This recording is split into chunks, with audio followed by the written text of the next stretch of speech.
Greetings, Mikal here. It has been a while since the last video. Um, I explained that in the last video why it would be a while. And also, it's winter, and I personally believe in hibernation. It's winter, it's cold, it's dark. It's kind of, for me, feels natural to follow nature as much as possible. And the winter time for me is very much is a nurturing time where we look after ourselves. Most people get sick, and generally I don't. This is time sort of to look after ourselves. It's the way I like putting it. It's time to hang out by the fire, and maybe even with a glass of wine, chilling and taking care of ourselves.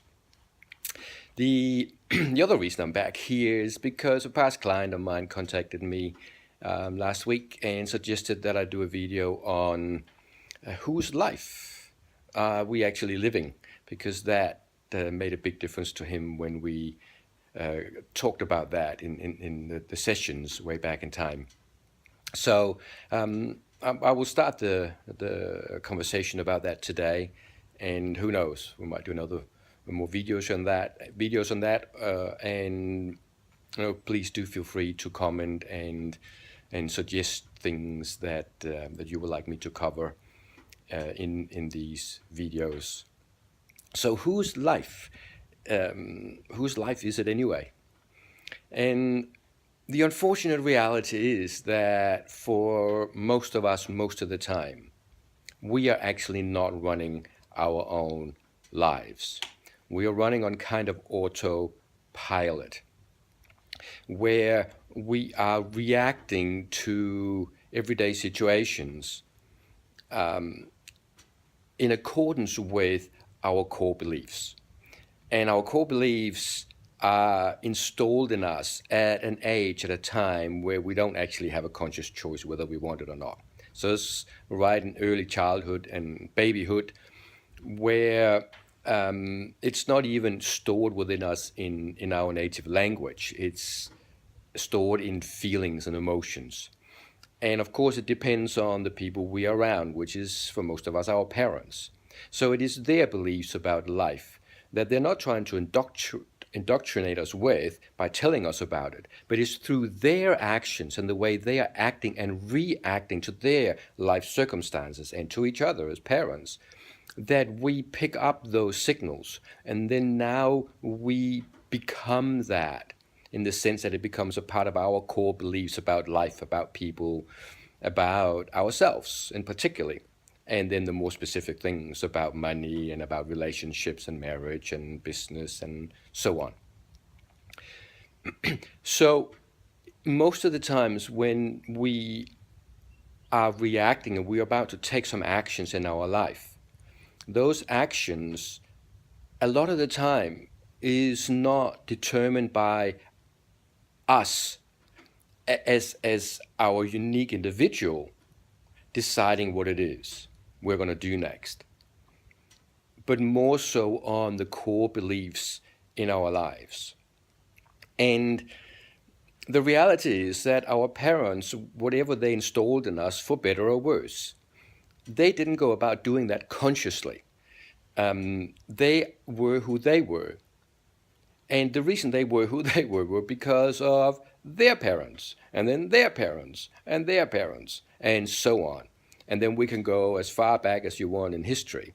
And I don't think there's much value in doing that. We can leave that to the researchers and those people who want to find out where it all started. In the meantime, we have a life to live. And you have a life to live. I have a life to live. And the question is, to what level of depth of fulfillment are we living our lives? And that depth of fulfillment comes down to whether we are living in accordance with who we are as an individual, unique human being, or whether we're living it based on the beliefs that got installed in us from the people around us and the environment that we grew up in. One of them is going to lead to fulfillment. The other is unlikely to lead to fulfillment. It leads to just this ongoing searching, ongoing trying things, and ongoingly running into the same issues and the same problems, whether it's lack of confidence, whether it's putting on too much weight, whether it's struggling with certain aspects in our life that just keeps happening over and over and over again. So what's the solution? Like, what is it that you and I can do that allows us to live more from our core essence of who we are, rather than from our beliefs that got installed into us? Oops, sorry about that. Somebody there knocking on the door, interrupting the video. So where were we? Yeah, the scenery has changed a bit. It's the next day, and it is almost, I guess, like a spring field day to it. The question was, how do we, in the moment, become more in touch with making decisions from the core of who we are, rather than that which we're being conditioned to be? And here's a very simple trick for you. Imagine that you're in a movie and you are simply pushing the pause button, just like, and there's a moment of freezing. And in that moment, you take at least one deep conscious breath, ideally 2 or 3. And what that does, it brings you into this present moment, or deeper into this present moment. Because it is within this present moment that we need to be in touch with what we call our gut feeling, our intuition. And our gut feeling and our intuition comes from that place that is our natural self. We could call that from our heart, from our soul. And that's a part that knows what's right for us, regardless of what our conditioning is. Now, if you're just about to take an action that you have to do anyway because of the circumstances, I'm not suggesting that you don't do that. Standing there looking at the dishes and taking a big breath and go, no, this is definitely not what I should be doing, and then walking away. I'm not suggesting that. I'm suggesting that you're getting into the practice, to the habit of pausing and really questioning. And then if you are doing a lot of things that is out of line, then you can start shifting that over time.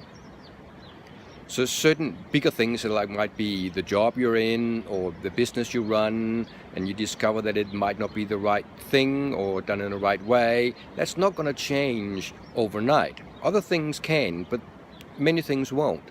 But if you know that you are doing stuff that is not right for you, then you can start slowly moving out of that and towards that which is right for you. And it's the same way again you use to figure out what is the right thing for me to do. Again, you pause when you think about those things and you feel into that, and you're allowing your gut, you're allowing your intuition to tell you whether the direction you're thinking about is the right direction for you or not. And then you can put things into place to move towards that which is more of who you are. So in short, it really is as simple as slowing down. That doesn't mean you can't run fast and do what you do fast, but in between making decisions and looking ahead, the best thing you can do most of the time is to just slow down. Push the pause button, take some deep breath, and then get back on track again. And as the saying goes, it's a turtle that wins the race. So, happy racing.